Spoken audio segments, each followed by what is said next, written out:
Have you noticed? Your worst battles don't happen out loud. They happen in silence, late at night, early in the morning, in those quiet moments when no one is watching.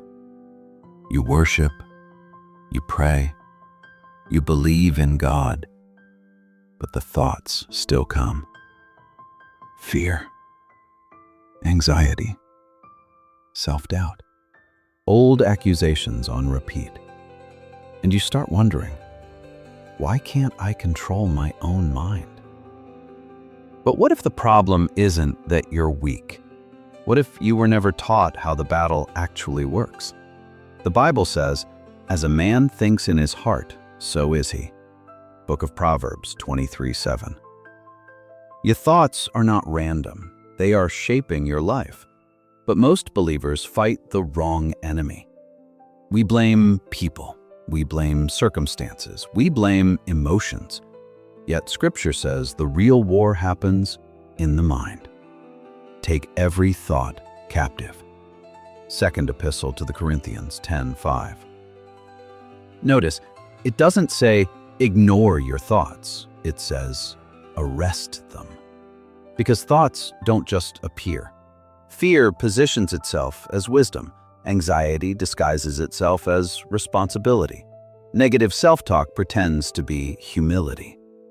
If you don't challenge them, they stay. Science calls it negativity bias. Your brain remembers pain faster than pleasure, threats faster than blessings. That's why one bad comment outweighs 10 good ones. Your brain isn't broken. It's trained, and training can be changed. Neuroscience calls this neuroplasticity. Your brain reshapes itself based on what you repeatedly focus on. The Bible called it something else. Be transformed by the renewing of your mind. Epistle to the Romans 12:2. Renewing means retraining. Here's the dangerous part. The enemy doesn't need to create thoughts. He only needs to convince you they're yours. This is just who I am. I'll always struggle. I'm just an anxious person. No, those are learned pathways, and what was learned can be rewired. Step 1, identify the pattern. When a thought appears, pause. Don't merge with it, observe it. Ask, is this fear or faith? Truth or assumption? Does this agree with God's word? Simply naming a thought reduces its power. Awareness breaks autopilot. Step 2, interrupt with authority. Most people stop at awareness, but Jesus didn't debate mountains.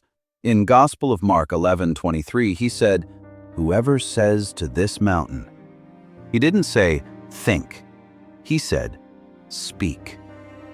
Out loud say, "That is not truth. That is fear. I reject that lie in Jesus' name." When you speak, your brain engages differently. Your nervous system responds. God designed your voice as a switch. Step 3, replace with Scripture. Your brain hates empty space.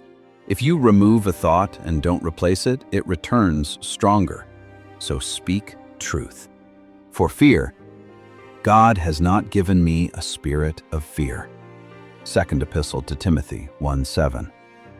For shame, there is now no condemnation. Epistle to the Romans 8:1. For anxiety, the Lord is my shepherd. Book of Psalms 23:1. You are not just quoting verses, you are retraining your defaults. And listen carefully. This is not self-help. You are not doing this alone. The Holy Spirit empowers renewal. He reminds you of truth. He strengthens your discipline. He gives you peace that feels unnatural at first. At the beginning, fear will feel automatic.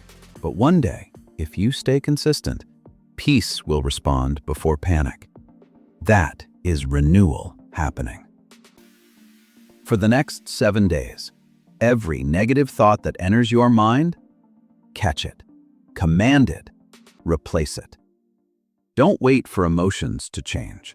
Train your thoughts first.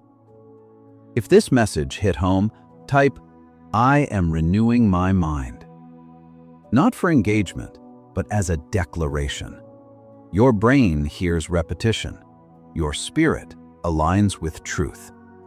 And if you know someone silently battling their thoughts, send this to them. Because the mind is not your enemy. It's the battlefield. And in Christ, victory is secured.